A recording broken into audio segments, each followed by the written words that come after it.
La dirección del centro no es el líder absoluto. Yo creo en un liderazgo compartido.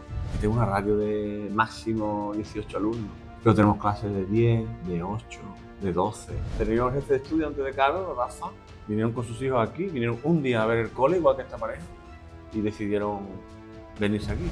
Y yo me quedaría con esa locura plasmada después en un proyecto educativo.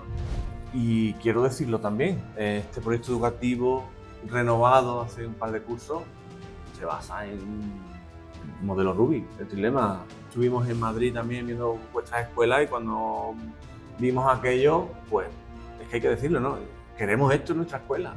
Y al principio fue desagradable, conflictivo, era constantemente convencer.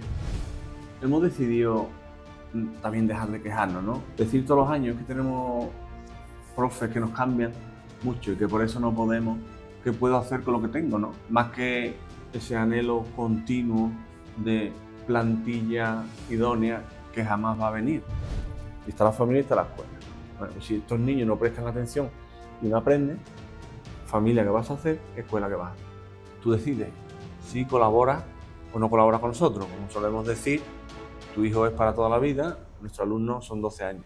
En esos 12 años queremos darle lo máximo posible. Yo tuve un momento de mi vida de ansiedad. Yo salía de mi casa con las pastillas en el bolsillo. Ya no acudo a la pastilla, ya acudo a mantras que te repite el prefrontal, toma la iniciativa y le dice a la amígdala, no pasa nada, yo tomo el control, no hay ningún tipo de peligro. Es espectacular cómo cambiar esa manera de pensar influye en la manera de sentir y en la manera de actuar. Pasó por unas circunstancias familiares tremendas y él solo tenía palabras de agradecimiento a la escuela. Como la escuela, a través de sus maestros y maestras, le había acompañado en ese momento de dolor absoluto.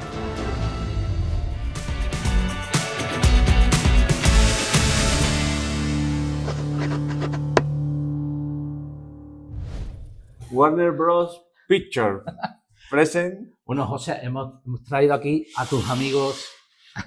Totalmente. Hemos puesto aquí decoración que casi introduce un poco toda tu pasión, ¿no? Sí. ¿O qué? Bueno, forma parte de cuando presenté el libro aquí en el cole, como una actividad de la biblioteca del centro. Pues me organizaron, bueno, una presentación espectacular y uno de los regalos, evidentemente eran al centro, pero de la entrada en el hall había un tablero gigante con estas piezas y fue algo espectacular, la verdad. Yo salía de aquí del despacho, me abrieron la puerta, estaba todo el centro, todos los niños, todas las niñas, los profes, además disfrazados de piezas de ajedrez y bueno, la verdad que fue muy emocionante, la verdad. Y bueno, aquí están, claro, como viendo a ver cómo podemos reubicar de cara al curso que viene. Pues claro, no pueden estar todo el tiempo en el centro del hall, pero seguro que le damos utilidad, estoy seguro. En algún lugar, una de tus pasiones. Sí, bueno, es una de mis pasiones porque gracias a...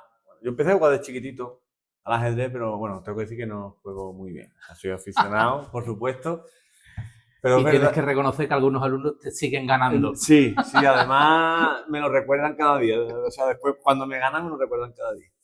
Y bueno, al fin y al cabo, quizá por esa pasión por el ajedrez, es verdad que tuve una época donde dejé de jugar.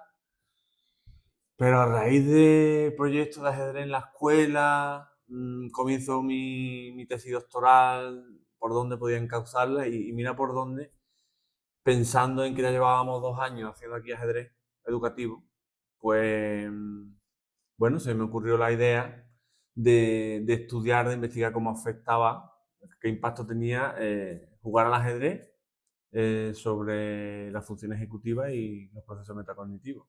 Uf, ya vamos a empezar a decir palabras que no lo va a entender ni mi madre, que es la que ve el podcast este. Vale. Básicamente, ¿qué impacto tiene jugar al ajedrez sobre el cerebro? ¿Qué beneficios tiene? Vamos a presentarnos, ¿no? Sí, José Antonio Gil Vega, director del CEIP Federico García Lorca, de Real de la Jara. Fégalo, conocido... Con tilde, Fégalo. Sí, Fégalo. Ajá. Federico García Lorca, Fégalo. Y además ese nombre, con el que cariñosamente conocemos aquí a nuestro cole, pues es idea de un alumno. Ajá. Cuando estábamos a pleno rendimiento trabajando por proyectos hace unos, creo recordar, 8 o 10 años aproximadamente, pues una de las actividades era ponerle nombre a una mascota en la biblioteca, porque queríamos reiniciar la biblioteca y tal. Y bueno, pues salió del alumnado, hicimos un concurso, bueno, de uno de nuestros chicos y chicas, pues salió Fégalo. Igual que salió Madelmoon, Maravillas del Mundo, que fue la temática a la que dedicamos un año entero todo el centro de los proyectos que realizamos.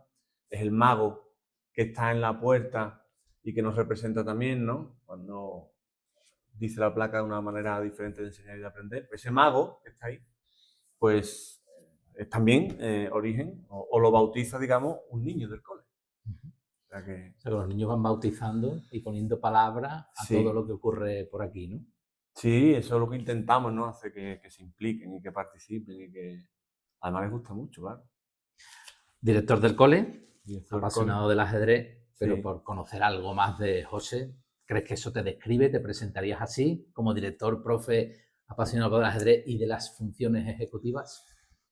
Yo creo que en la última época de mi vida, más bien apasionado barra friki sobre todo de eso, de la neurociencia, la función ejecutiva, sobre todo después de la tesis doctoral y cómo se puede mejorar la escuela, ¿no? Desde esa función ejecutiva.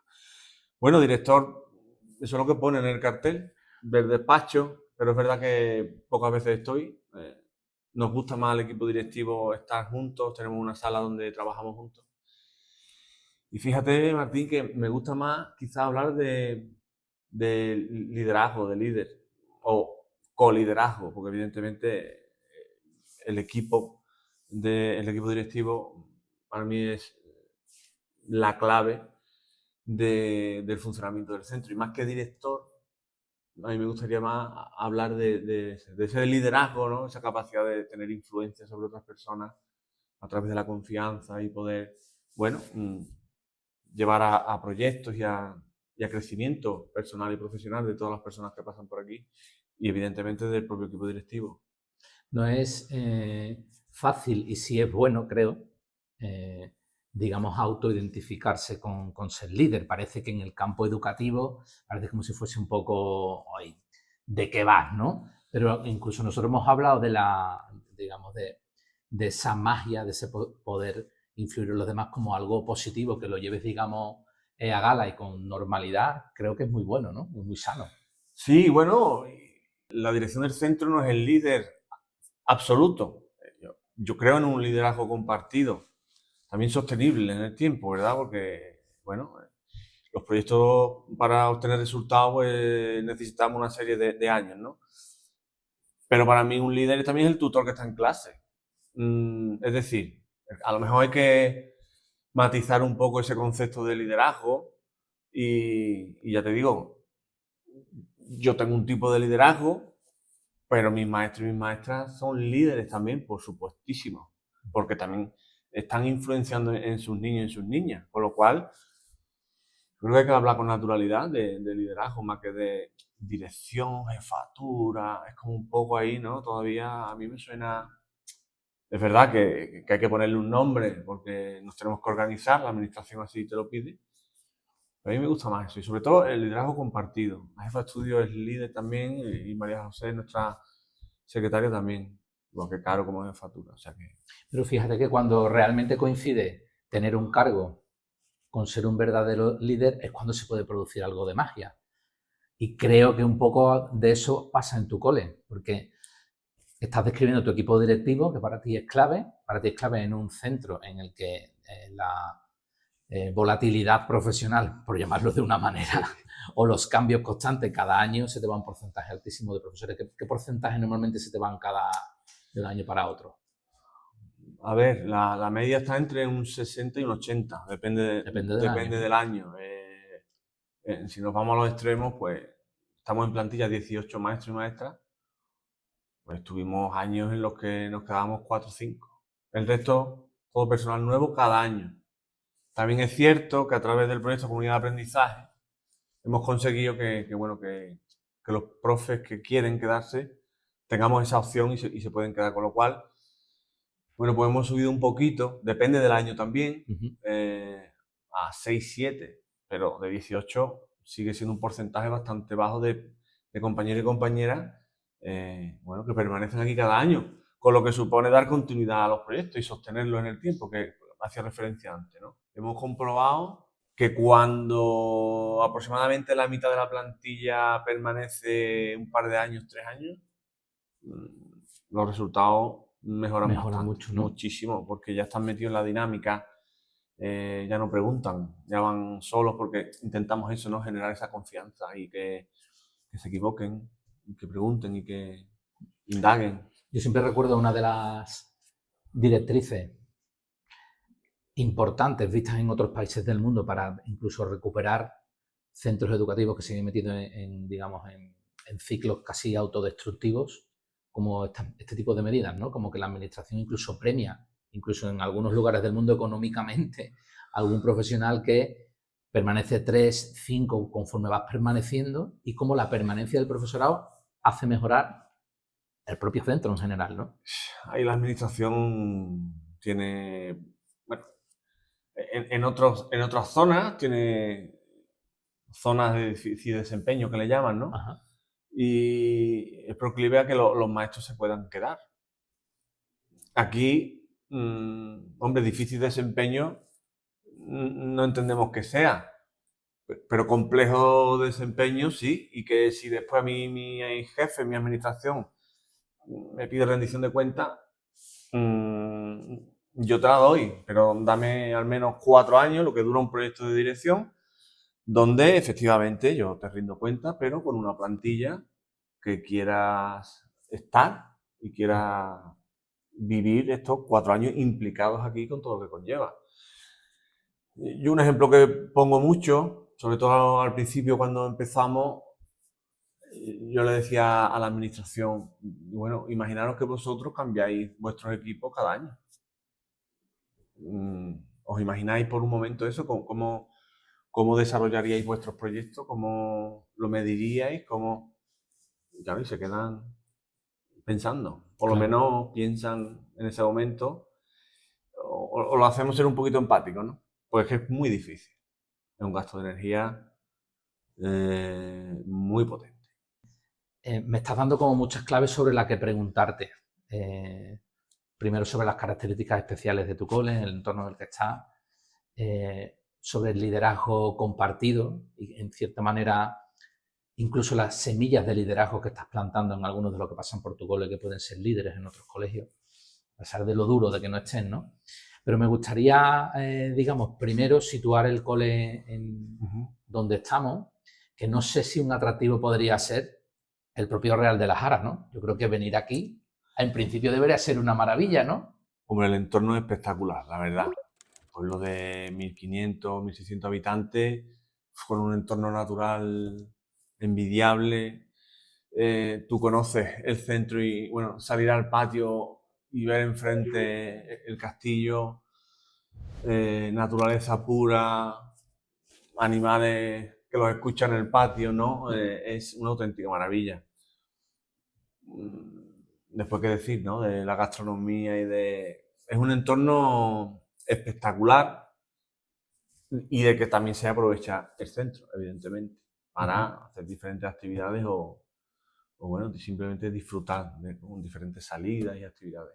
Porque eso es lo que le describirías a alguien que quiera venir a Real de las Jaras y después, vente a ver mi cole. Sí.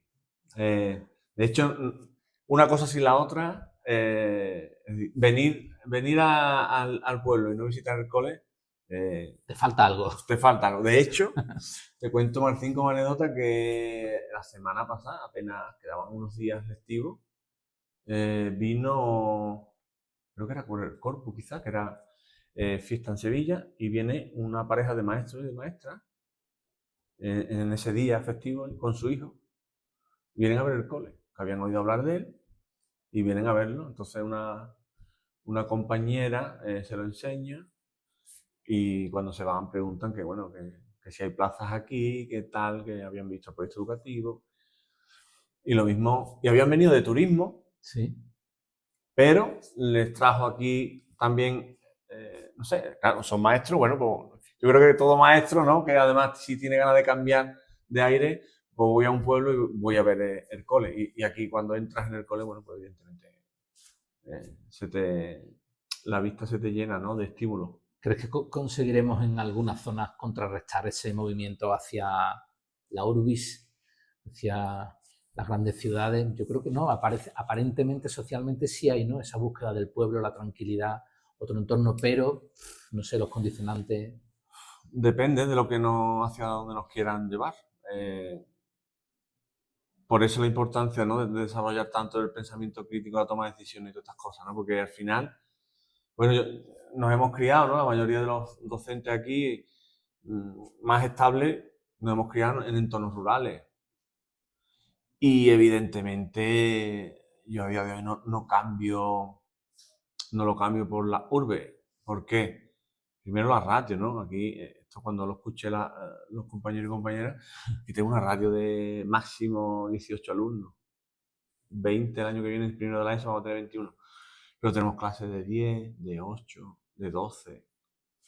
Entonces, si a eso le une que el patio, cuando sale al patio, ve el castillo, escucha a los pájaros cantar, el cencerro de las vacas y de las ovejas, y al abuelo que va a la huerta, yo creo que hay bastante diferencia con ruido de motos, ambulancias, autobuses, ¿no? Ahora, es verdad que vivir en una ciudad o vivir con una decisión personal, Claro. que está condicionada también por, bueno, por la mochila de vida de cada uno, el contexto que haya vivido, necesidades, preferencias, etcétera, etcétera. Personas como esta familia, ¿no? Que igual se plantean. Sí, bueno, y el anterior jefe de estudio antes de Caro, Rafa y Marisol, vinieron con sus hijos aquí, vinieron un día a ver el cole, igual que esta pareja, y decidieron venirse aquí, estuvieron 3, 4 años. Solo porque, bueno, solo. Vieron el cole, nos vieron en alguna formación hablar del cole, les sonó aquello algo que les gustaba, vinieron, se informaron y cambiaron, pues vinieron ellos dos con sus 3 hijos y estuvieron aquí. Qué bonito, durante un tiempo cogieron aire, ¿no? Sí, se hincharon los pulmones y el corazón y para adelante. ¿Y la mente? Y la mente. Que ya hablaremos de la mente, Sí. con estas cosas palabrotas que estás diciendo de función ejecutiva. Esa capacidad de atracción, ¿no? A lo mejor podemos ahora recordar algunos hitos importantes en el crecimiento del centro. Pero si tuvieses que decir qué es lo mejor del Fegalo, ¿qué crees que sería? Bueno, pues, si me lo permite, yo creo que es la locura. Yo con Caro, la jefa de estudio, a veces lo hablamos. Bendita locura. Es verdad que esto hay que ponerlo en contexto, ¿no? Esto, el primer mandato de la dirección, con ella como jefa de estudio y Margui secretaria, 2009-2013. Ahí es donde empieza la inquietud por mejorar y nace el proyecto Comba, de competencias básicas. Empezamos a indagar, a modificar horario, trabajar por proyecto. Y yo me quedaría con esa locura plasmada después en un proyecto educativo, ¿no? Muy desafiante, si se me permite. Incluso recuerdo que en una de mis evaluaciones, cuando presenté el tercer proyecto de dirección, 2021-2025, incluso la inspección educativa dice, mira, no te pongo más nota porque es un proyecto muy bonito, pero no es sostenible.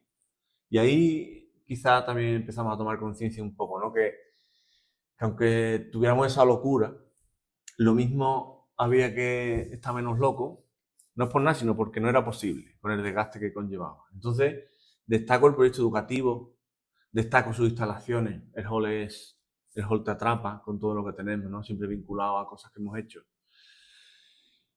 Y quiero decirlo también, este proyecto educativo renovado hace un par de cursos se basa en el modelo Rubik, de Trilema.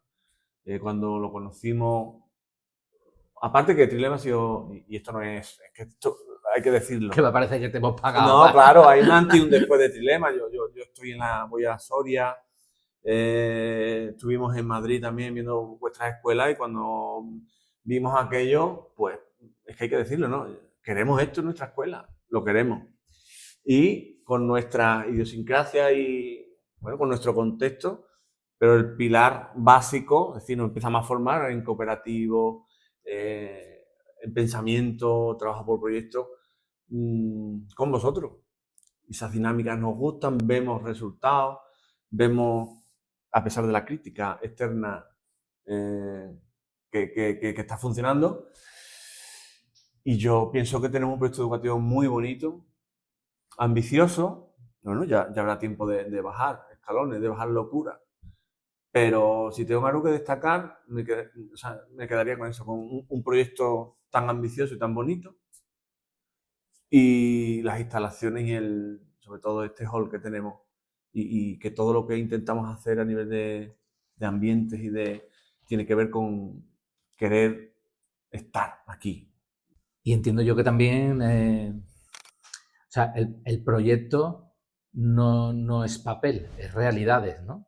De hecho, tenía aquí entre algunas de las preguntas que hacerte algunas, digamos, verbalizaciones que se escuchan a tus niños ya desde infantil, desde muy pequeñitos, precisamente por todo este trabajo de focalización en la neurociencia, o el espectacular trabajo que vimos el otro día con tu profesora de ciencias de secundaria, porque tu cole, es que esto no lo hemos dicho, aunque pone CEIP delante, sí, y que parece que es primaria, tu cole es de esto que llamáis MIDE, creo recordar. Semi-D. Semi-D. Se conoce como semi-D. Tiene infantil, tiene primaria y tiene el primer ciclo de la ESO. Exacto. Estos pueblos aquí de la sierra, pues para que los niños y las niñas no se vayan tan pronto al instituto, pues los mantienen, el primer ciclo de secundaria están con nosotros. Eso es, tienes hasta segundo de secundaria. Hasta segundo de la ESO, sí. Entonces, el trabajo en el portfolio que vimos de tus alumnos, de tu profesora, como ha metido ahí mucha visión de lo que se puede necesitar en los alumnos. O sea, es un proyecto que, bueno, al principio de la conversación nos lo has comentado, ¿no? Como los niños van bautizando cosas, son realmente protagonistas, ¿no? O sea, no es papel, ¿no? Es realidad. No es papel, pero ese es el ejemplo. La señora María Luisa, la queremos con locura, es un pilar fundamental, no del equipo directivo, pero bromeando muchas veces le digo yo lo que diga María Luisa, yo no, aquí no. Ese es el claro ejemplo de una persona que llega, como puede llegar otro compañero y compañera, hace bastantes años, está en varios periodos, no sabe qué es cooperativo, no sabe qué es pensamiento, no sabe qué es función ejecutiva, no sabe, o si lo sabía, bueno, lo había escuchado, pero no lo había llevado a la práctica. Y es aquí cuando empieza a desarrollar, claro, con esa actitud que ya tiene, con esas ganas, con ese ser que tiene, pues impacta directamente en el centro y sobre todo en el alumnado. Ella suele ser la tutora de segundo de la ESO por el tema del tránsito a nuestro guía de referencias, que es Santa María del Cal. Y bueno, fruto de esa actitud y del conocimiento aplicado, pues nace lo que visteis hace poquito aquí, ¿no? Cuando visitasteis las aulas, esos portfolios. Evidentemente para nosotros ella es un referente absoluto y que esperemos que se quede aquí mucho tiempo, porque es un pilar fundamental. Han salido muchos temas sobre esos contextos. Primero ahora nos colocas a tu compañera como en un punto clave hacia el tránsito, hacia el instituto de referencia. No puedo evitar unirlo a una palabra que has dicho así, de un poco la crítica. Luego has hablado de la sostenibilidad. O sea, yo creo que desde fuera, ¿no? Cuando os veo, me da la sensación que la adaptación real al contexto, porque podría haber, digamos, una pregunta un poco más amplia, que es, en el fondo, este enfoque tan pionero de dónde pones los acentos y qué se hace en tu cole, cuántas horas dedicas a la neurociencia práctica para los alumnos en el aula, en un contexto rural, puede no ser entendido, incluso puede volverse en contra, que en algunas zonas, en algún momento también se nos ha vuelto a nosotros, ¿no? Entonces, esa capacidad de adaptar al contexto de cómo estás jugando ahí para que salga adelante bien. Bueno, hemos pasado por fases, Martín, la verdad. Al principio, esa energía de la juventud, de los primeros proyectos de dirección, pues te daba igual echar las horas y te peleabas con todo el mundo. También no tenías la formación que tienes ahora, ni la edad, ni la experiencia. Y al principio fue... Yo lo recuerdo, ahora puedo recordarlo bueno, sí, bastante desagradable, conflictivo. Era constantemente convencer a la familia, al instituto, porque se discutía sobre el nivel académico de nuestro alumnado. Después se comprobó que no tenía nada que ver, incluso, sobre todo, en aspectos vinculados al trabajo cooperativo, al pensamiento crítico, destacaban, porque después a nivel memorístico, pues, si me lo permite, pues estaban igual de mal que el resto. ¿De acuerdo? Entonces, pero José, en teoría eso va contra tu línea de flotación, que una de las funciones ejecutivas está vinculada a la memoria y todas esas cosas. Sí, pero entendida como es que nos metemos en un fregado gordo. Saber utilizar esa memoria. ¿Y qué memoria? ¿No? Como función ejecutiva, la memoria de trabajo es más inminente, más intensa. Después, claro, trabajar los distintos tipos de memoria. Eso todavía queda mucho que trabajar, porque normalmente se tira de datos. Precisamente el otro día en redes sociales puse una carta como de despedida a tu compañera que traslucía, digamos, toda la permanencia a largo plazo de muchos de los aprendizajes que había habido en el cole, ¿no? Y cómo se lo transmitía. Bueno, aparte también había otros condicionantes también, o sea, también el alumno sabe subrayar como que esta profesora, además de trabajar bien los aprendizajes, también conecta humanamente, que esto está como muy unido, muy inseparable, ¿no? Pero ahí sí traslucía como unos aprendizajes de largo plazo muy profundos, ¿no? Que permanecen más. Sí, pues está muy machacado porque es que estos niños, esta maestra ha estado 2 años seguidos. Entonces, claro, impregna, ahí impregna, ¿no? El profe que viene nuevo no impregna porque primero me tengo que impregnar yo de los conocimientos.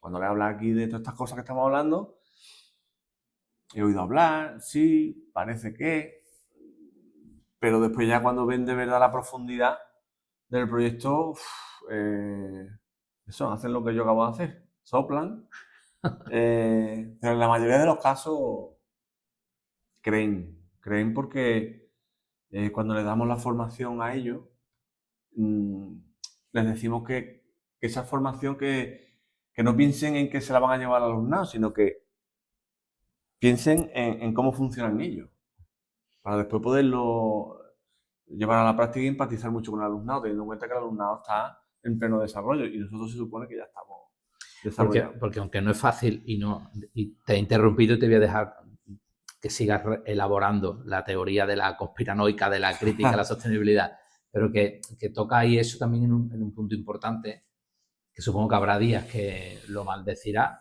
de que se vaya todo el mundo, pero por otro lado estáis convirtiendo en grandes propagadores de posibles replicadores de buenos profesores, buenos maestros, buenas maestras. Bueno, eso queremos creer, ¿no, Martín? Además ellos no lo dicen. Porque es verdad que hemos decidido también dejar de quejarnos, ¿no? O sea, decir todos los años que tenemos profes que nos cambian mucho y que por eso no podemos.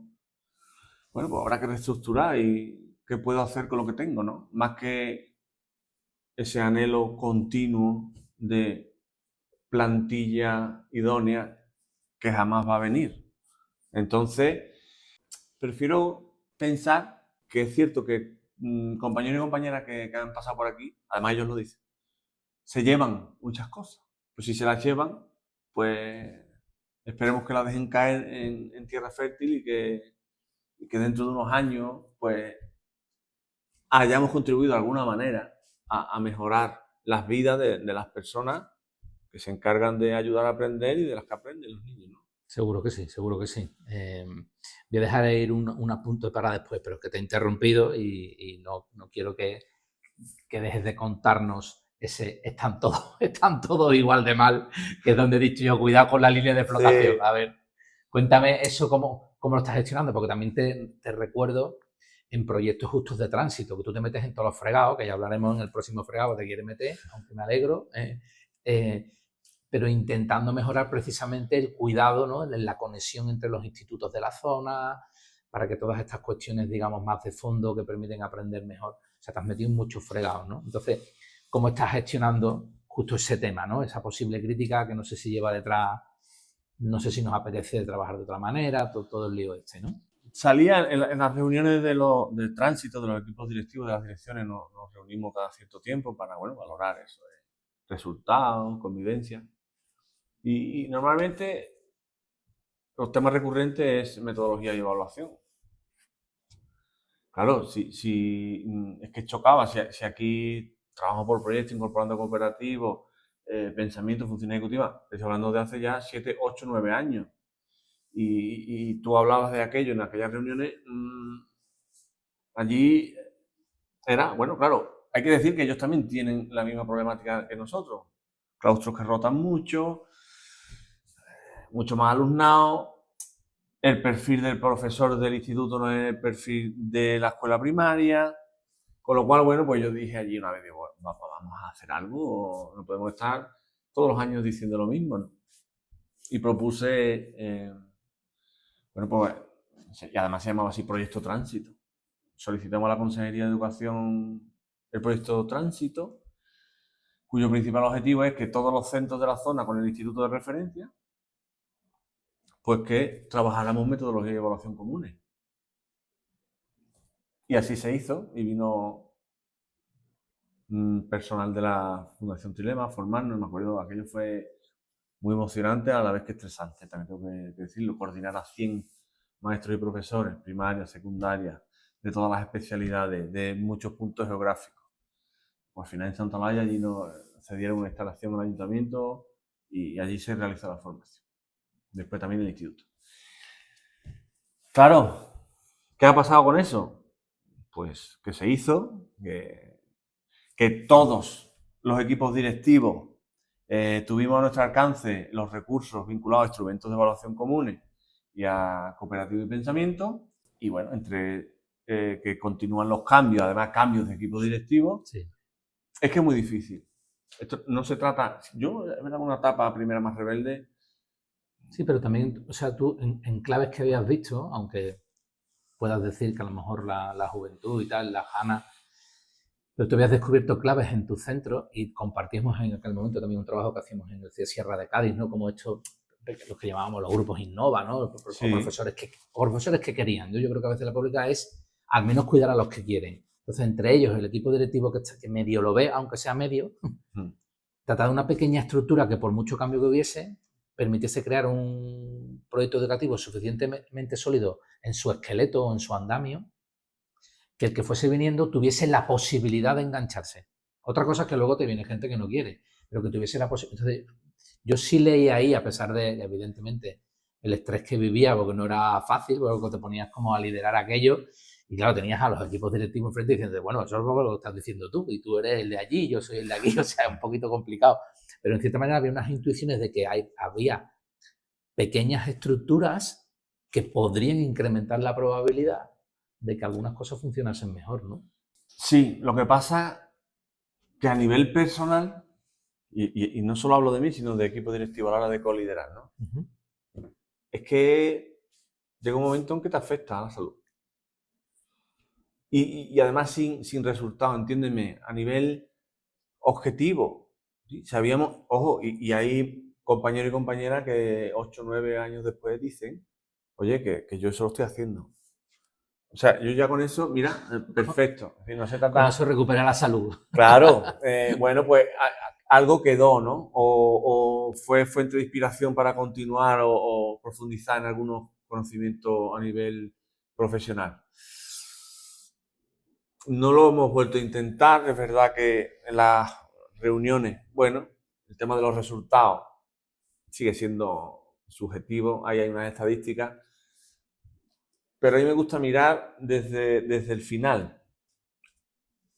Muy importante el proceso, pero sabiendo dónde estábamos y dónde llegan nuestros niños y niñas no tienen nada que envidiarle al resto de centros que trabajan de otra manera o que a lo mejor no llevan tan a rajatabla lo que hacemos. De hecho, pues, ayer vino un alumno a decirme, maestro, vengo a verte, a decirte que he terminado bachillerato, que me voy a estudiar a Sevilla y a dar las gracias, ¿no? Qué bonito. Y tenemos muchos alumnados que no se da, se me entienda este comentario, ¿vale? No se da un duro por ellos cuando empiezan el instituto por el cambio, están terminando sus estudios, cada uno hasta donde quiere llegar, porque no es obligatorio. Y les habéis dado las herramientas que necesitaban Sí, a medio y largo plazo. Y sobre todo, bueno, alumnos de hace ya más años, ahora mismo son concejales de aquí, de una de educación y otra de cultura, el ayuntamiento, y nos agradecen mucho cómo, quizás ese fue el primer grupo, el pionero, cómo les enseñábamos muchísimo, sobre todo a hablar en público, le dábamos mucha caña con el tema de las presentaciones, de comunicar, y uno de los agradecimientos más bonitos han sido eso, ¿no? Que ahora hablan en público por ser concejales, ¿no? Concejales en este caso, y cuando tú le mandas una felicitación, a lo mejor cuando está en un acto de turismo publicitando al pueblo, promocionando al pueblo, pues vaya que bien que lo habéis hecho, y te dicen gracias a La semilla la vosotros. pusieron aquí en Fégalo. Sí, aunque el precio a pagar, ¿cuál era? Que las familias decían que esto era poco menos que son tonterías, que estamos perdiendo el tiempo y que lo que hay que hacer es dar el temario del libro a rajatabla. La inmensa mayoría. Este debate ya pero no digo que se haya acabado, pero que no me preocupo tanto. Porque antes sí es verdad que la preocupación era más, si no tenemos la confianza de la familia, esto es difícil llevarlo. Pero hubo un momento en el que pensamos, bueno, vale, una cosa es la familia, la confianza, y otra es que nos puedan influir sus críticas en el ámbito profesional. Los profesionales somos nosotros. Y nosotros sabemos qué es lo mejor y qué es lo peor para el alumnado. Y yo te pido colaboración. Tú decides si colaboras o no colaboras con nosotros. Como solemos decir, tu hijo es para toda la vida, nuestros alumnos son 12 años. Y en esos 12 años queremos darle lo máximo posible. Si tú estás, la mochila llevará más herramientas. Si tú no estás, por lo menos que las que lleva de aquí las puede utilizar. Y también aprendimos de las críticas a verlas un poco más, nos gusta decir, de la crítica, la crítica constructiva nos hizo mejores, la destructiva nos hizo más fuertes. Con lo cual, no nos desvía el foco, antes sí. Yo tengo que reconocer que a nivel personal me afectaba mucho la manera en que se hacían. A lo mejor había un mensaje que sí, que había que escuchar y que ver las formas se podían haber hecho mejor. Seguramente igual que nosotros como centro y como equipo directivo y como desde la dirección se puede hacer de otra manera. Yo creo que se podía haber cuidado un poquito más. Yo desde fuera, a lo mejor ahora, a lo mejor mi análisis no es del todo correcto, pero a pesar de ese daño, incluso personal, evidentemente algo debe haber dentro tuya, porque yo veo que lo del proyecto Tránsito Total en el fondo es, tenemos que sacar adelante nuestro proyecto educativo y encima nos metemos en este fregado. Es como un añadido plus, ¿no? Pero sin embargo esa, digamos, autenticidad por la búsqueda de para qué demonios estamos en educación, etcétera, en el fondo está ahí muy fuerte porque tú ahora te estás planteando entrar en el cuerpo de inspección. Entiendo que ahí hay un desarrollo profesional, ¿no? Digamos más adelante, un crecimiento profesional, pero intuyo que también una intención de impacto en positivo en los centros, ¿no? Sí. Fíjate, Martín, esta historia, o sea, yo hace 20 años que quería ser inspector, no lo sabía. De hecho, cuando accedo a la jefatura de estudio del centro, esto es 2007, 2008, si mal no recuerdo, yo no sé en qué momento, qué ocurrió, sinceramente, estoy sentado en mi despacho y ¿qué es necesario para ser inspector? Yo entonces era diplomado de magisterio y empiezo a ver los requisitos. La licenciatura, si tenía más estudios, pues te puntuaba más, tal y cual. Y bueno, y empiezo a hacer la licenciatura si no hacer estudio aquí. Iba y venía a Sevilla, a veces 2 veces al día, y ahí empiezo yo a formar un poco ahí. Pero la idea sobre todo era pensar en qué hace un inspector o una inspectora cuando llega a un centro, ¿no? Y en cuántos centros puede influir. Es decir, yo voy a un centro, detecto algo que se hace bien, y lo puedo diseminar también por otros centros. Ujú. A mí eso me llama mucho la atención, aparte de todo lo bonito que puedes ver y aprender de tantos centros. Porque aquí, al fin y al cabo, en la dirección del centro, tú estás aquí, y aunque somos culo inquietos, si se me permite la expresión, no deja de estar aquí. Pero un inspector o una inspectora creo que también tiene mucha capacidad de influencia en los equipos directivos. Que al final los equipos directivos son los que plantean los proyectos educativos. Y ese proyecto educativo al final va a llegar al aula de alguna manera. Y si me lo permite, bueno, hace poco me publicaron un artículo en la revista de Supervisión e Innovación Educativa, quiero recordar el nombre, que lo hacen inspectores e inspectoras de educación. Ujú. Y ahí, precisamente, una parte del título del artículo habla de eso, de cómo puede la inspección aportar desde la neurociencia a los procesos de enseñanza y aprendizaje. Tú ya estás viendo el camino, claro. Yo lo veo, Martín, yo lo veo. Lo que pasa es que no se trata de que lo vea yo nada más. Mira, yo te diría dos cosas. Uno, en el programa en que más cerca hemos estado del cuerpo de inspección ha sido en Cantabria, que hemos trabajado varios años con ellos, y algunos de los programas conviviendo, estando con ellos bastante tiempo en los coches y en los centros, vinculado a la evaluación del desempeño y todas estas cosas, o sea, de observar en el aula, de las directrices. Y yo recuerdo que han sido varias experiencias, pero después de una de ellas yo escribí una cosa que era la persona. O sea, al final, detrás de cualquier etiqueta hay una persona que tiene en muchas de las ocasiones esas intuiciones que tú tienes, que salvan situaciones en los centros, algunas de conflictividad, que no te ha salido en esas cosas, pero ahí en Cantabria de lo que más le ocupaba, yo creo que mente y corazón, son algunas cuestiones más incluso vinculadas a disciplina, que algunos de los centros se han visto salvados, muy bien acompañados por el cuerpo de inspección. Y la otra que te diría, o sea, primero es un poco el empatizar con la persona, en este caso estarás tú, pero ahora eso, al tenerte cerca, te preguntaremos, José, ¿cuánto de la burocracia, o sea, aquella parte que nos pesa un poquito y os pesa a los equipos directivos y le pesan a veces a los profes, cuánto de eso podemos aligerar para poder dedicar tiempo a lo otro, ¿no? Te vamos a perseguir, creo. Te vamos a perseguir a ver qué conseguimos ahí. Porque no sé si la culpa la tiene el cuerpo de inspección, ¿eh? No sé si No, está como más arriba, ¿no? Tampoco me gustaría que fuera, es decir, como una propuesta de mejora, ¿no? Ellos bastante también tienen. Yo cuando eso, pues, empiezo a coger más confianza, amistad en algunos casos con inspectores e inspectoras, y tú les preguntas y ellos están saturados, ¿eh? O sea, ellos llevan demasiados temas, diría yo, ¿no? Una conversación que llevan 50 y tantos centros. Eso incluye escuelas de infantil, colegios de primaria, institutos, escuelas de música, escuelas de hogar. Es una barbaridad. FP es una auténtica barbaridad. Ellos están saturados también. Pero tienen un poder de influencia, ¿no? Pero que vas tú ahí, sí, correcto. Que es una pieza Para vital. mí eso es clave, porque no es lo mismo que un proyecto salga de un equipo directivo y lo tengas que defender y tal, que te diga la inspección educativa, esto hay que hacerlo. Después, con el tema burocrático, bueno, nosotros tenemos nuestras propias estrategias. Hacemos lo imprescindible.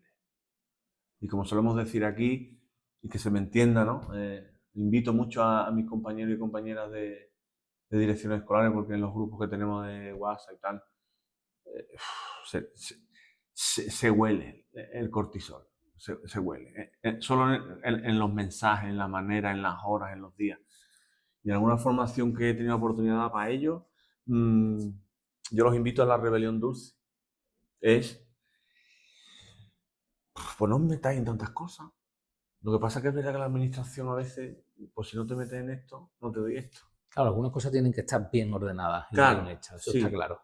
Pero si estoy en muchos planes, programas y proyectos educativos a la vez, cosa que nosotros hemos hecho, y por eso estoy hablando así, porque al principio todo lo que salía nos apuntábamos, y después vinieron las consecuencias a nivel de salud de gran parte del claustro, ¿no? De la frustración y de otras cosas.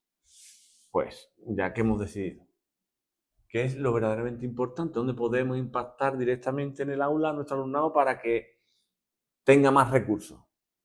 Pues nos hemos quedado con, evidentemente, el currículum que nos da la administración, saber leerlo, saber mirar ese currículum y cómo vincularlo al funcionamiento del cerebro, básico para los maestros, y que eso esté incluido en nuestro proyecto educativo. Y si vienen de Europa unos proyectos preciosos, pues yo no los critico, pero sí es verdad que si yo tengo que coger un proyecto con dinero, con recursos humanos, y eso quiere decir que voy a tener que estar tardes y noches en mi casa rellenando papeles para justificar, no lo hacemos. Entonces, también hemos aprendido a eso, a no quejarnos, simplemente tomar decisiones. No me quejo. No quiero hacer esto. ¿Qué le va a venir muy bien? No, bueno, que le viene bien lo sabemos nosotros que estamos aquí. Vamos a aprovechar una palabra que has dicho, cortisol, que no sé si es un producto de limpieza o algo así. Y vamos a meternos en uno de los temas, o yo creo que una de las claves. Ya sabes que nosotros estamos llamando a esta aventura el transformando escuelas. Tú has transformado, vas a poder transformar, o sea, tú estás en eso de lleno. Bueno, primero, el cortisol, entonces, ¿qué es lo que es? El cortisol, ¿qué es? Bueno, pues el cortisol, ¿no? Como seguramente muchas personas que nos escuchan lo saben, es un neurotransmisor, ¿no? que se genera y que nos produce estados de alerta, de alarma, que en determinadas dosis pequeñas son necesarias y son útiles, pero que si eso se mantiene en el tiempo, pues incluso algunas de las lecturas, ¿no? que he podido tener la oportunidad de realizar, hablan incluso de que mata neuronas. Un estado mantenido, sostenido y elevado de cortisol, normalmente fruto del estrés o detectar peligro, cortisol, adrenalina y todas estas cosas, no adrenalina. Y claro, se detecta muy bien, ¿no? En el alumnado se detecta, sobre todo, ¿no? Cualquier rabieta o cualquier frustración. En el profesorado, de hecho, tuvimos una formación aquí con ellos y las preguntas al final terminamos diciendo, ¿cómo estáis hoy de cortisol? Además de otros neurotransmisores, ¿no? ¿Cuál es el neurotransmisor predominante hoy? ¿Cómo estáis? Y es verdad que cuando tú le haces consciente a ellos que ¿por qué estoy estresado? ¿Qué me genera ansiedad? Y cómo tú puedes regularlo desde el conocimiento, desde la conciencia de cómo funciona a nivel básico el cerebro, puedes cambiar lo que sientes y lo que haces. Porque al fin y al cabo, se lo escuché en un podcast a Johnny Abraham, se llama, si mal no recuerdo, también se lo he escuchado a Nilda Chiaraviglio, me encanta esta mujer, cómo habla, cómo te explica estas cosas. Y al final es que te pone el ejemplo de la cebra y el león. Dice que va en la sabana, pues una cebra cuando se siente amenazada, atacada, va el león detrás y en ese momento el cortisol está a tope, ¿no? Evidentemente hay una amenaza porque está en juego tu vida. Pero que si el león fracasa, a los pocos minutos la jirafa sigue, o sea, la cebra sigue comiendo hierba. Y se queda ahí, no está diciendo, ostras, casi me coge el león, hasta a punto, menos mal que me metió aquí. Y esa característica del ser humano, de rumiar, ¿no? de rumiar, pues es la que a veces no somos conscientes y la que nos impide salir de ese ataque que ya no está, estuvo. Entonces nosotros nos encargamos de pensar en que estuvo o pensar que estará. Y como nos movemos ahí entre, ¿no? Esto está muy, muy en boca ahora, ¿no? Entre el futuro y el pasado, pues nos olvidamos de ese presente o lo vivimos de una manera angustiosa.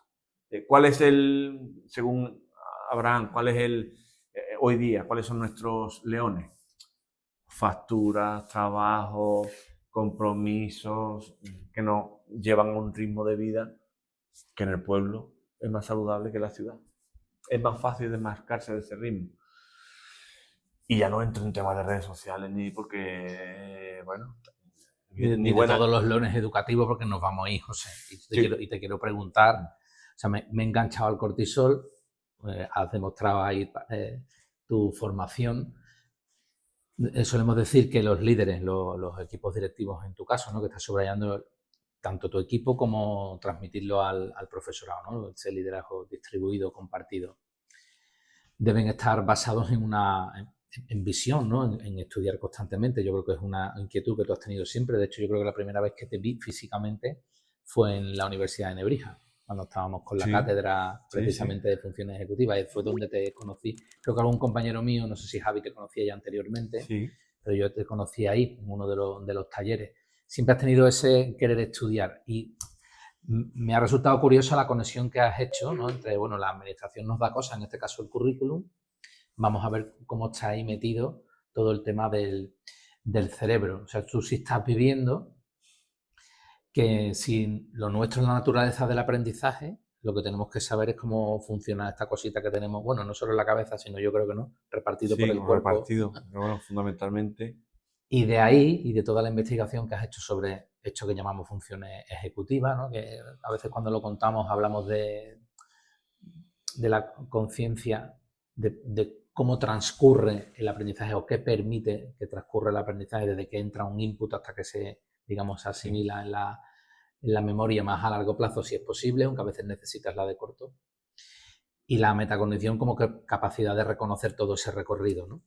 Entonces, tú has dedicado ahí mucho tiempo y estás haciendo de todas estas cuestiones de funciones ejecutivas, que a ver si ahora puedes decirnos alguna cosa para que la entienda mi madre, has hecho una bandera, te estás apostando ahora fuerte, 2 horas a la semana dedicas a esto, como algo que nutre a la propia persona, en este caso al alumno o a la alumna, para sacarse el mayor partido posible a la hora de aprender, como si estuvieses engrasando el motor del aprendizaje. Incluso enseñando a los niños a ser mecánicos del propio motor, ¿no? Diríamos. Sí, porque nos dimos cuenta, además ha salido en las últimas sesiones de evaluación cuando nos reunimos, la inspección nos reúne y valora los resultados y está saliendo ya en todos los centros que el principal problema que tienen los centros es la falta de atención. Como dice Héctor Ruiz, sin atención no hay aprendizaje. Entonces, ¿dónde está la prioridad? Si lo que quiero es que aprendan, y para aprender hace falta atención. La atención como proceso dinamizador del resto de funciones ejecutivas, porque según los autores, la atención ejecutiva o la atención no llega a ser una función ejecutiva, pero bueno, no nos metemos ahí.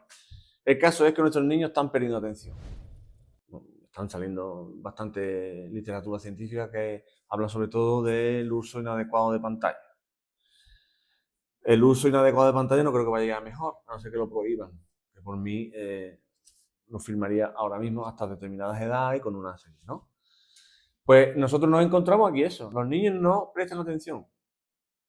Los niños y niñas cada vez están más sobreprotegidos. Se descuidan más en clase. Tienen menos hábitos de estudio. No trabajan en casa o no trabajan lo suficiente o el tiempo que tienen lo emplean en tal, ¿no? ¿Qué podemos hacer? Porque ya nos hemos quejado. Los niños no, y además los niños son ellos, o sea, justamente los menos responsables, porque todavía su cerebro no está desarrollado, los menos responsables son los que le echamos las culpas. Y está la familia y está la escuela.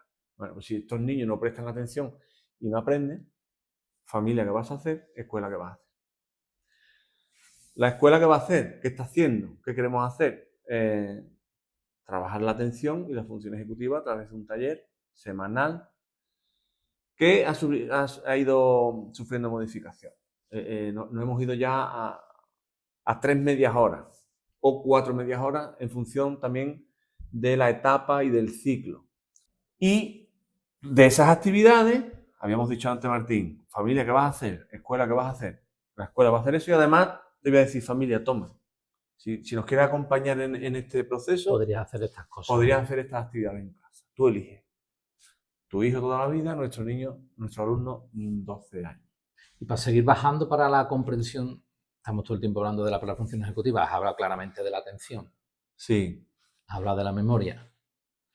¿Qué otras cosas para que las familias, precisamente a las familias, sí, aunque tú le pongas funciones ejecutivas, los papelitos que se los dé, porque quieres que sepan de qué estamos hablando, pero le vas a decir cosas que ellos entiendan perfectamente? Sí, bueno, pues eso al final, que los niños y las niñas pues tomen buenas decisiones, que sean capaces de planificar, controlar sus impulsos, ser a nivel mental capaces de cambiar sin que les suponga ningún trauma o ningún, ¿no? Supervisar su propia tarea, supervisarse a sí mismo, ese control emocional, ¿no? Esa, esa capacidad al final, la metacognición, lo importante que es, ¿no? Pensar sobre lo que hago, cómo lo hago, cuándo rindo más, cuándo rindo menos, cuándo tengo que hacer una pausa, cuándo no tengo que hacer una pausa. Pero sobre todo y por encima de todo, Martín, yo creo que esto me va a entender toda la gente, no tanto que son funciones ejecutivas, cómo funcionan, cuántas son, dónde están, es para qué. Y nosotros lo resumimos de una manera muy fácil, para pasar de la obediencia a la autonomía.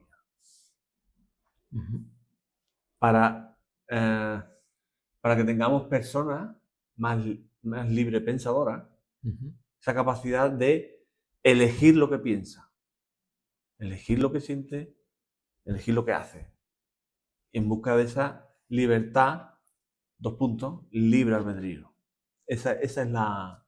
Autoconducirte. Sí, totalmente. Desde No ser dependiente de nadie, porque en la vida, no, ya a esta altura sí uno puede decir que por diferentes momentos ha pasado y experiencias, unas más gratificantes y otras menos, ser dependiente de algo o de alguien generalmente no acaba bien. A mí siempre me ha gustado mucho, creo que fue el libro que dedicó José Antonio Marina. El libro creo que fue el de la metacognición, que aparecía una cabeza abierta con la misma persona conduciéndose con un volante arriba, ¿no? O sea, esa conciencia de que me autoconduzco, esa capacidad que tuvo José Antonio de hacernos ver que el cerebro funciona en automático. Sí. Entonces, digamos, la capacidad de reconocer esos automatismos y que a través de nuevas acciones, nuevas decisiones, nuevas tareas, incluso crear nuevos hábitos, ¿no? Correcto. Esa es la idea, desde la conciencia de cómo funciona. Es decir, yo es que soy así. No, tú estás siendo. Porque si hablar así, pues son términos absolutos y ya parece como que estamos condicionados, ¿no? Y hoy día la epigenética nos está diciendo todo lo contrario. La genética determina, pero no es... no es absoluta. No es absoluta. Es decir, el ambiente, y dentro del ambiente está la educación, la cultura, pues te puede influir, con lo cual es verdad que venimos repitiendo una serie de patrones desde muchos años, entonces hay que hacer lo que hay que hacer, si no lo haces te excluyo, eres el raro, en todos los ámbitos, ¿no? Esto es una opinión muy personal. Y cuando te das cuenta de que eso no es así y de que puede ser distinto porque es una elección y no es me dejo llevar porque es lo que hace todo el mundo, yo creo que esa es la clave de que nuestros chicos y chicas poderles dar esa opción. Después no sabemos la vida a dónde los llevará, pero mi escuela, mi Fégalo, trabajó conmigo en la función ejecutiva, me explicó qué es el control de impulso, cómo trabajarlo, cómo organizarme, cómo planificarme, cómo supervisarme, cómo en el momento de parar una tarea y dar un paseo y después volver. Para mí eso es súper importante en estas edades y con la ayuda de la familia mucho más. Creo que habrá más posibilidades de que esos chicos y chicas en un futuro pues puedan ser más libres. Porque a veces hablando con el equipo directivo, nos interesa. Le interesa a la sociedad, al mundo, tener ciudadanos libres pensadores. Lo mismo que nos interesa y por eso estamos celebrando todos los días cosas y la mercadotecnia y cómo está montado el circo, si se me permite la expresión, para precisamente tenerte entretenido y no pararte a pensar, porque pensar cuesta. Y esto no cuesta, esto es modo automático y la culpa es de los demás. Y a veces no es la sociedad etérea o los políticos, a veces son precisamente, has sacado y has dicho que hoy no nos vamos a meter en eso, ¿no? Las redes sociales, que también detrás hay intereses económicos, quiero que estés conmigo, o sea, y conocen muy bien cómo funciona el cerebro precisamente. Ellos están muy puestos y nosotros los maestros a lo mejor no tanto, claro, en cómo funciona para enganchar. Entonces, si nosotros podemos llevar esa manera de entender el cerebro al aula, A mí siempre me han dado luz dos ejemplos, uno más antiguo, que tampoco yo sabía entender en su momento, y ahora un poco, digamos, entre comillas, más actual, ¿no? Recuerdo un alumno con un síndrome súper complicadísimo, raro, no recuerdo ni siquiera el nombre, en el aula de integración de mi cole de los padres blancos de origen, ¿no? Que tenía a veces brotes violentos en el aula, muy, muy complicado. Y recuerdo que en un momento determinado, cuando ya se fue haciendo mayor, empezó a investigar sobre sí mismo. Entonces, aprendiendo a saber lo que tenía, porque era un síndrome muy extraño, o sea, digamos, no había investigación suficiente, le fue dando claves para autogestionarse. Entonces te sorprendía como ya en secundaria hablaba de sí mismo, había lo que había investigado. Tiene un poco que ver en el fondo con esto, o sea, que esa propia conciencia de qué me está pasando. Creo que eso se está trasladando a las necesidades educativas especiales, a veces con niños del espectro autista, que sí empiezan a comprenderse, a saber que no. Entonces, y luego cuando lo trasladamos a qué tenemos que hacer con el alumno, con el profesorado que venimos con nuestra materia prima, que somos lo que somos y que vamos a hacer, no tenemos para más, yo hago la traslación con todo el programa emocional, que creo que ahora has nombrado una función ejecutiva, la gestión de emociones, que creo que hay un salto de profesionalidad ahí muy interesante. Pero sobre todo las maestras de infantil y aquellos que han trabajado emociones han visto muy lógico todo esto que hemos dicho de, venga, vamos a nombrarla, lo que sientes es esto, y la palabra que lo define es esto. O sea, han puesto palabras a cosas que estaban oscuras. Entonces yo le digo, pues eso trasladado a otro campo, más, bueno, no sé si decir más complejo, digamos, más rico, porque tiene más elementos, pero podemos hacer esa traslación y la hemos hecho bien. No ha sido tan dificultoso. No, sí, pero si además es la falta de conocimiento y de conciencia, es decir, la función ejecutiva está en el currículum. Ya en 2020 tuvimos la suerte de que nos publicara la Cátedra de Neuroeducación de la Universidad de Barcelona el artículo ¿Es posible un currículum basado en la función ejecutiva? 2020. Y si tú analizas, ¿cómo lo llamamos? Criterios de evaluación sobre todo, ¿no? Que es más concreto. Si tú analizas esas acciones evaluables que van en las funciones ejecutivas, puras, expresa de forma oral, planifica una tarea con... Ahí hay que poner el foco. El objetivo es que el maestro o la maestra ponga el foco en esa acción evaluable y que lo vincule a una función ejecutiva para tomar conciencia. Ese es el trabajo que hemos hecho aquí. Claro, vincular... un trabajo ha sido, toma entiendo, de conciencia, sí. como muy gordo, pero que te ha servido para justificar, oye, que estamos haciendo algo que es vital, ¿no? Claro, claro. Pero sobre todo también, a mí es que me resulta curioso cómo cuando tú le trasladas esto a los maestros pero que no te lo lleva al alumnado, que hables de ti, es decir, ¿tú cómo estás de control inhibitorio? ¿Tú cómo estás de planificación? ¿Tú cómo estás de flexibilidad cognitiva? Y ya empieza, ya se nota. Dice, uy, pues si esto es una formación para el alumnado, no. Es para ti también. En el momento en que tú tomes conciencia, que tú te autoanalices también y seas capaz de identificar tus puntos fuertes también, pero esos puntos de mejora, tú después vas a poder empatizar con el alumnado mucho mejor. Porque no se te olvide, maestro y maestra, que vas al aula cada día, que un alumno de primero o de segundo de primaria, su cerebro está en plena ebullición, además coincidiendo con un periodo crítico de poda neuronal, y usted con, vamos a poner, más de 30 años, su cerebro ya está totalmente desarrollado. Es decir, es usted quien hace de función ejecutiva de su alumnado. Para que eso se produzca, Martín, es fundamental la toma de conciencia y de aplicármelo yo. ¿Cuántas veces me enfado yo? Y cuando me enfado, ¿cómo actúo? Y cuando me frustro, ¿qué me frustra? Esas son las preguntas que hacemos aquí. Claro. El profesor dice, bueno, háblame de objetivos, de criterios, pero esto es mi vida, precisamente tu vida, pero que tu vida que se va o va a afectar a otras vidas. Entonces, cuanto mejor estés tú, y sobre todo, ante lo que has dicho, atención a la diversidad, a lo mejor no puedo solucionar un conflicto de un alumno con necesidad educativa especial. A lo mejor no lo puedo solucionar. Pero puedo comprenderlo y buscar ayuda. Se llama empatía. Y a veces no solucionamos los problemas de la manera adecuada porque no comprendo lo que está ocurriendo en el cerebro de ese niño. Y para mí eso es fundamental. con lo cual me permite este conocimiento sobre cómo funciona el cerebro y especialmente la función ejecutiva, me permite conectar más con mi alumnado. Y para mí eso es fundamental.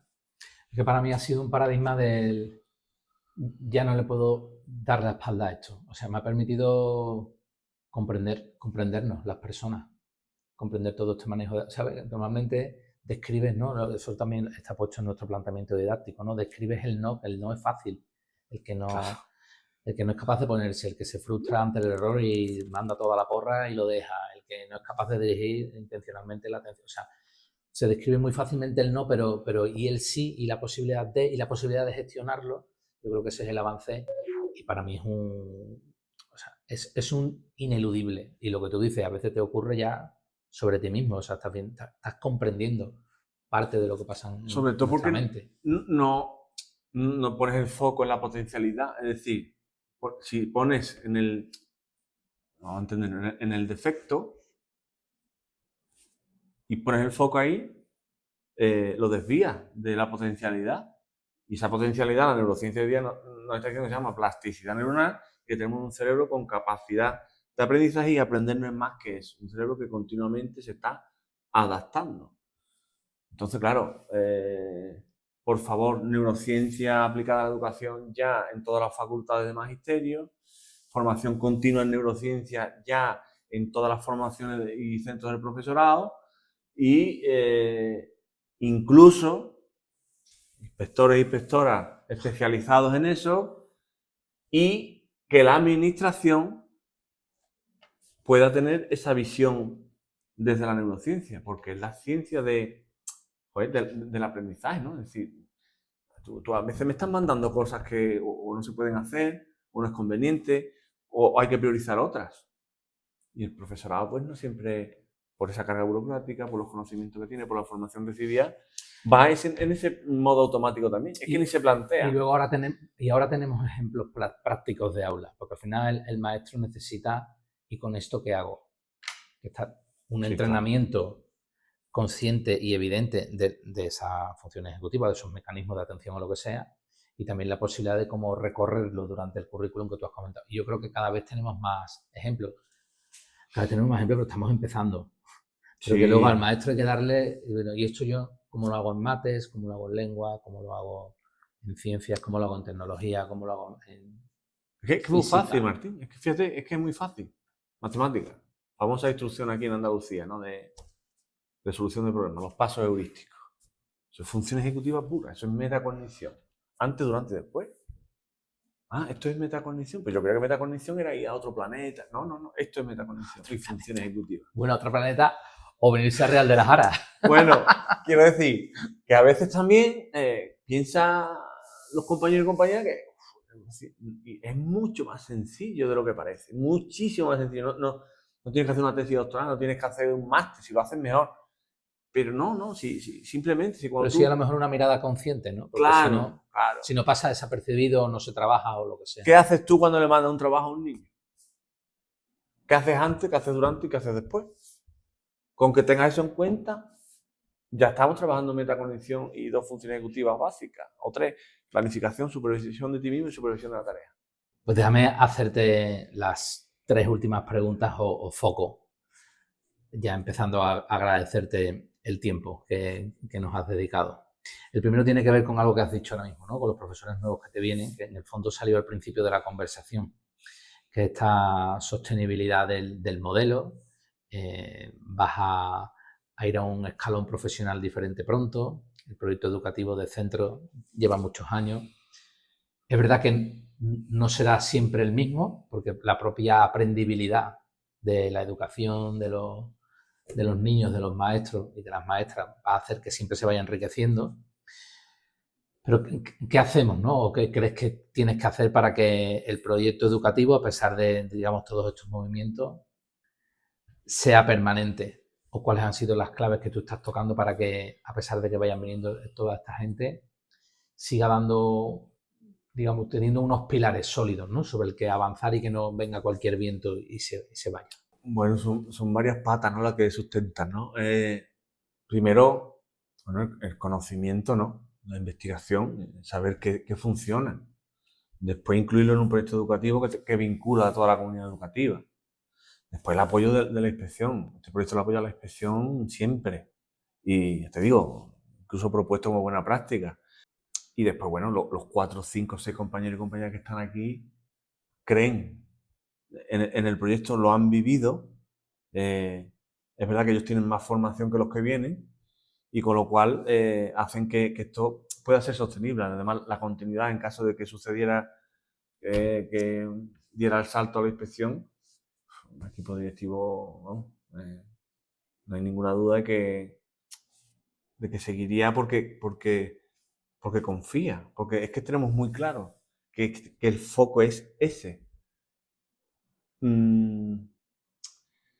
Y a la familia, que ese pilar que tenemos ahí, bueno, pues con motivo de reflotar el vínculo, la relación y el conocimiento sobre función ejecutiva, lo importante que para sus hijos queremos ayudar. Pues el curso que viene vamos a retomar, incluso has visto un cartel por ahí que es sorpresa y que, bueno, que ya incluso invitaremos al acto, claro que sí. De cara al curso que viene, reproyectar de nuevo ese proyecto ICEA con una revisión que hemos hecho, con un cartel muy bonito haciendo alusión a la función ejecutiva, con una niña que lee, y sobre todo ese llamamiento, última llamada no, pero última llamada a la familia.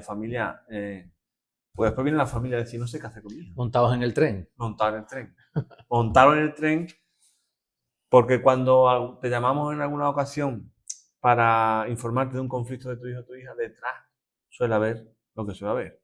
Y es también familias que bueno, no le enseñaron a esto que estamos hablando, ¿no? Cómo funciona el cerebro, la función ejecutiva, cómo puedo tomar buenas decisiones, que están reproduciendo patrones del pasado, pero que además están delegando a sus hijos en otros familiares o en las pantallas.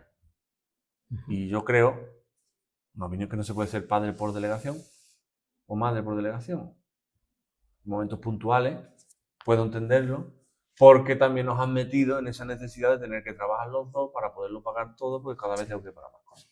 La vida es muy complicada, pero te encanta abrir temas, ¿eh? Y se va a ir casi. Sí, algunos sé que me puedo meter, pero... No, pero si no es por meterte en nada, digo que sería muy interesante incluso profundizar.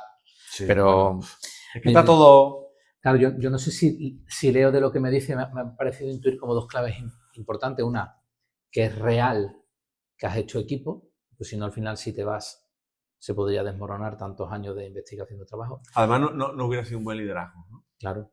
O sea, si el que lidera se va y eso se cae, no lo has hecho bien. Y luego has provocado, o tu equipo, o todos, incluso algunos docentes que ya no están, han provocado realidades que han permitido ver, para que no solo, digamos, la investigación que ha iluminado la visión esté en el aire, sino que se ha concretado en cosas que se pueden ver y con lo cual puedo creer. Y yo creo que también lo necesitamos a veces los maestros, no ver qué funciona para tirar por ello, ¿no? Entonces, el haber conjugado la visión palpable, real de lo que les ocurre a los niños y niñas, con haber creado equipos, lo que también quizás pueda hacer que tiren, ¿no? Y algo muy importante, Martín, y que no me importa compartirlo. Esto también llega desde mi experiencia personal. Todos hemos vivido momentos más complejos o menos complejos. En el momento en el que, a nivel personal, en diferentes momentos, empiezo a tomar conciencia, me aplico la teoría y veo que funciona, digo, ostras, esto no puede ser solo para mí. O que otros tengan, o que tengas que dedicarte tanto tiempo a estudiar algo para... Esto hay que difundirlo, esto hay que... Y básicamente yo en esos momentos más duros, lo que tirar de conciencia. Así, ¿qué está pasando? Cuidado con victimizarse, cuidado con los dramatismos, cuidado con que el verdadero rey, el prefrontal, tome las riendas. Pues normalmente es el sistema límbico y la amígdala la que toma las riendas y hoy día ya, ¿no? Cada vez se tiene más claro. Sí, me han dicho tradicionalmente, normalmente más emocional. Bueno, sí, pero el verdadero rey, como lo llama, creo recordar que Joe Dispenza en su libro de Desarrolla tu cerebro, o Deja de ser tú, tiene dos, bueno, tiene más, yo he leído sobre todo eso. te está diciendo que el verdadero rey es el prefrontal, función ejecutiva. Y que sí, que podrás tener amigdalitis cerebral, pero que si esa amigdalitis la tratas con el prefrontal, el verdadero rey, y el verdadero rey toma las riendas, la amigdalitis baja.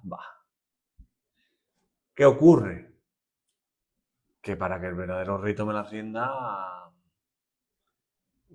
bueno, pues energía, conocimiento, caer y volver a intentarlo, porque no es fácil la amígdala.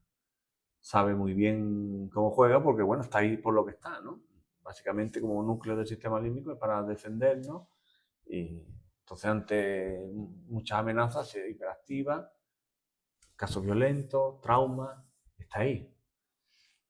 Pues vamos, te agradezco que te pongas en primera persona, porque yo creo que es una clave vital para digamos, para esa visión positiva para cada una de las personas. Sí. Yo ahí sí personalmente también te comparto, además conoces a mi hijo, que ha estado aquí en el pueblo con nosotros en alguna ocasión.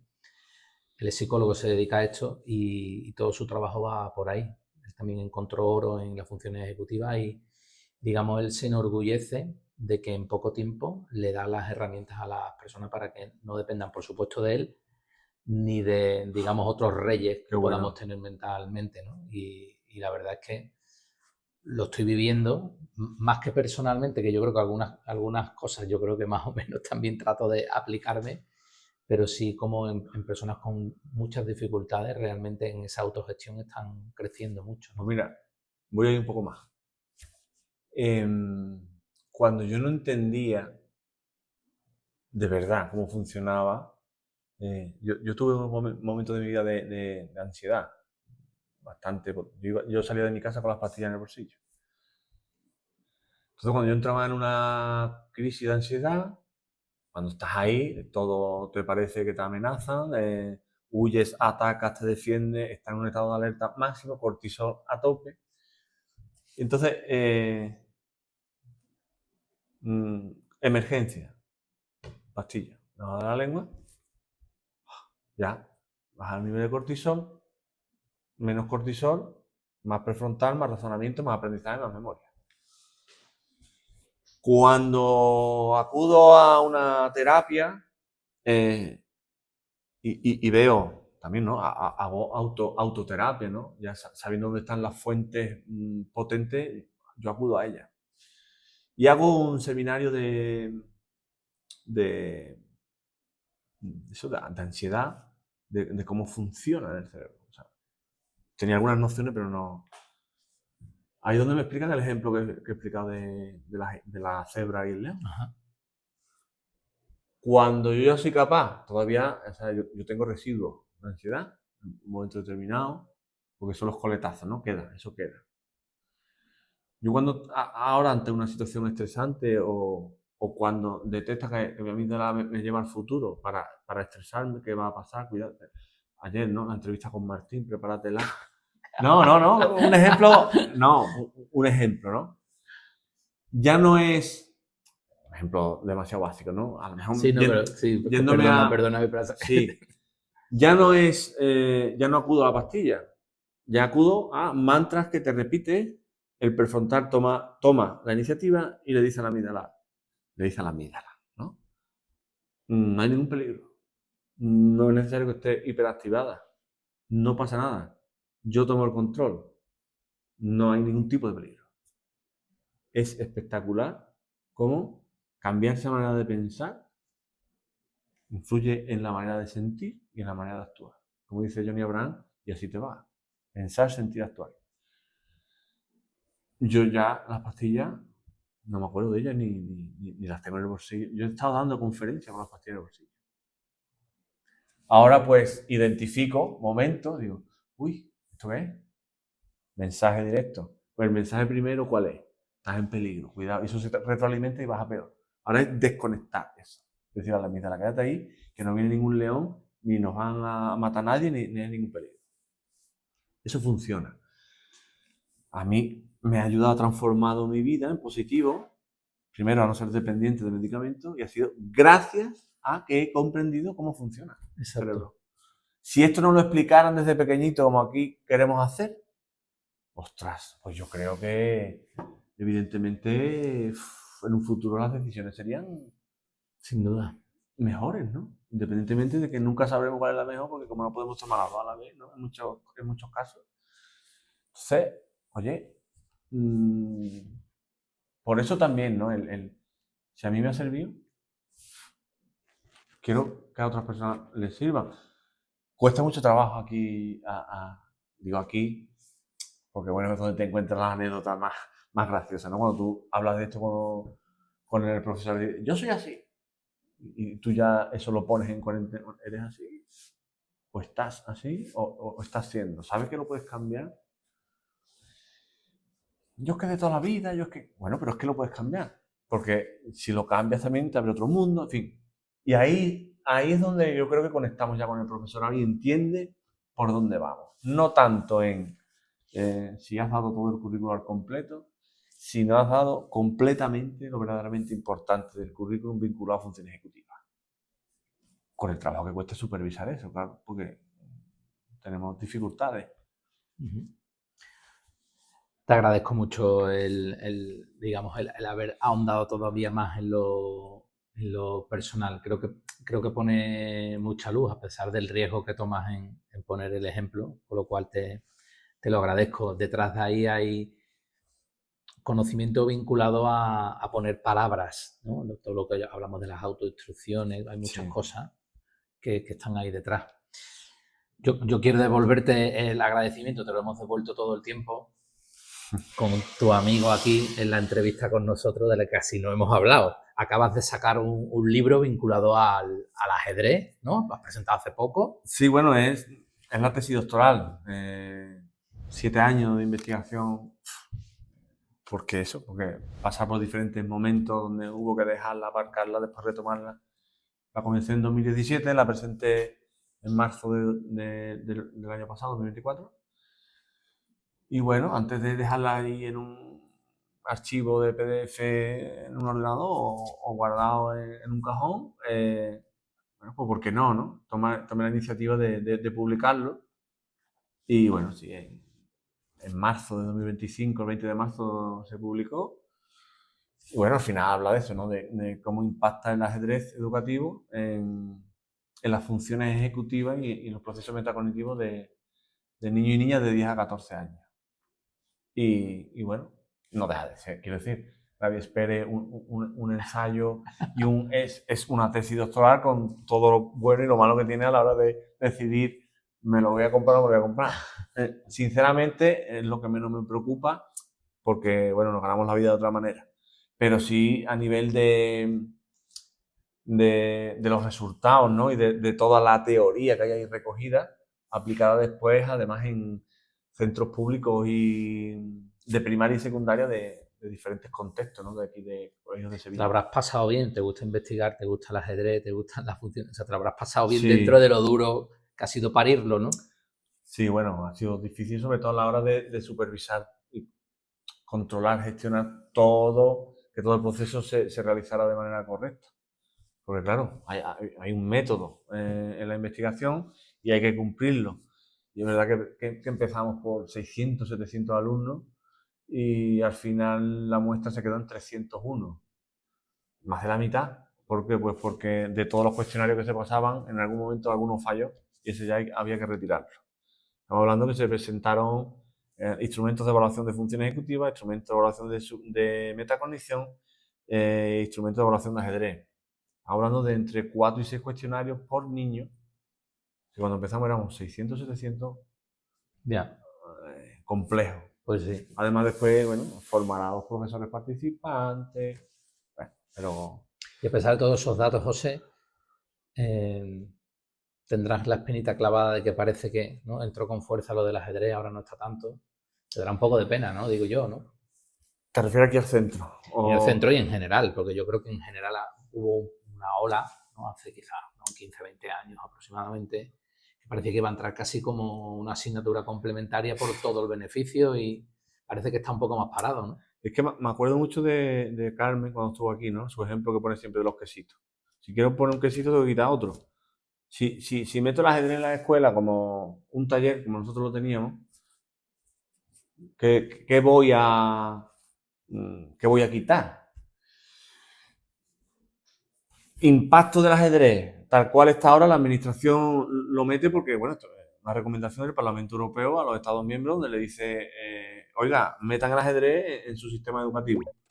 Aquí en España se dice, venga, comunidad autónoma, métanlo. Andalucía en este caso, venga, aula de jaque se llama. Pero, ¿esto cómo es? Quien quiera hacer ajedrez, pero ¿cómo, cuándo, dónde, con qué material?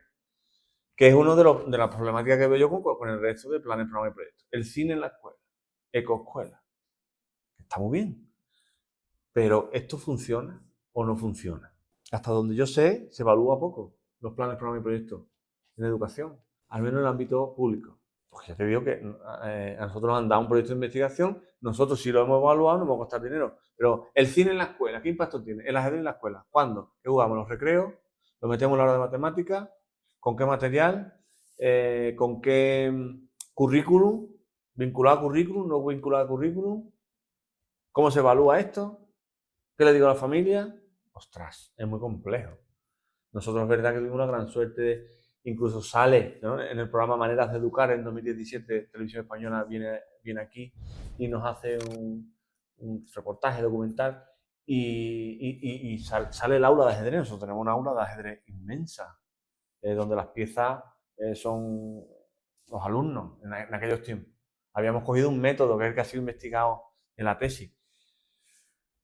Pero es verdad que como siguen sacando cosas, y además algunas son obligatorias, programas ahora de razonamiento matemático y la lectura diaria planificada, que además con un tiempo específico que hay que dedicarle, pues desgraciadamente, como alguna vez hace algún jugador de ajedrez, sacrifica a una pieza para ganar la partida. Entendiendo que ganar la partida para nosotros es poner el foco en los aprendizajes del alumnado.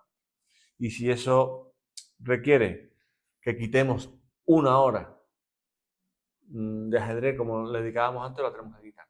Estamos viendo la posibilidad de reconducirlo a través de los recreos, pero no como algo puntual, niños que quieran jugar, sino, de hecho, hemos hecho una pequeña exploración, ¿no? Al final de este curso es el maestro con los niños que ya saben, pues reciben cierta formación los niños y los propios niños son los que van a enseñar a los que quieran a través de un taller a la hora del recreo.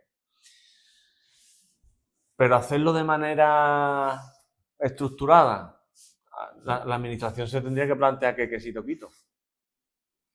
Y además nosotros con ICEA, es que, claro, viene aquí la gente, tú pones el lugar de la gente que viene aquí nueva, y dice ICEA, ajedrez, lectura, matemáticas, el proyecto Yo Contigo, Tú Conmigo, el que tenemos con la residencia de mayores, donde vamos... Las rutas que las tenéis metidas. Claro, colapsa, o sea, cortisol hasta arriba. Y en el momento que el claustro está encortisolado, si se me permite... Oye, te voy a decir una cosa, mientras les enseña puede poner el tarrito de pastillitas ahí a alguno. El mío, ¿no? El que yo me tomaba, digo, cuidado que podía acabar aquí, ¿no? Ahí lo deja. Oye, pues creo que dice mucho de ti, siendo algo importante, al que has dedicado muchos años de investigación, que te gusta, que sabes el efecto, lo has estudiado, el efecto positivo que tienen las personas. Trabajas el ajedrez en el aula, o sea, cuando dices sacrifico una pieza, o sea que, no, al menos desde fuera yo lo veo así, ¿no? O sea, podría encontrarme con lo contrario, con un director, una persona que encima diriges el cole, podrías hacer entre comillas lo que te dé la gana, entre comillas, ¿no? Y dices, el ajedrez va aquí porque yo lo valgo. Y yo creo que, ¿no? que dice mucho de ti, de saber dónde, ¿no? De ser juicioso, de decir, mira, el foco importante es de si tengo que sacrificar a mi niña bonita y si tengo que coger el alfil y guardarlo, pues lo guardo, ¿no? Pues me parece a mí que dice bastante de... De hecho, la toma de decisiones, Martín, te la voy a contar, esto es muy gracioso porque hasta nuestra inspectora se quedó sorprendida. La toma de decisiones en el equipo directivo es... Cuando hay discrepancia es mayoría, somos 3. Y el cargo no importa, somos 3 personas.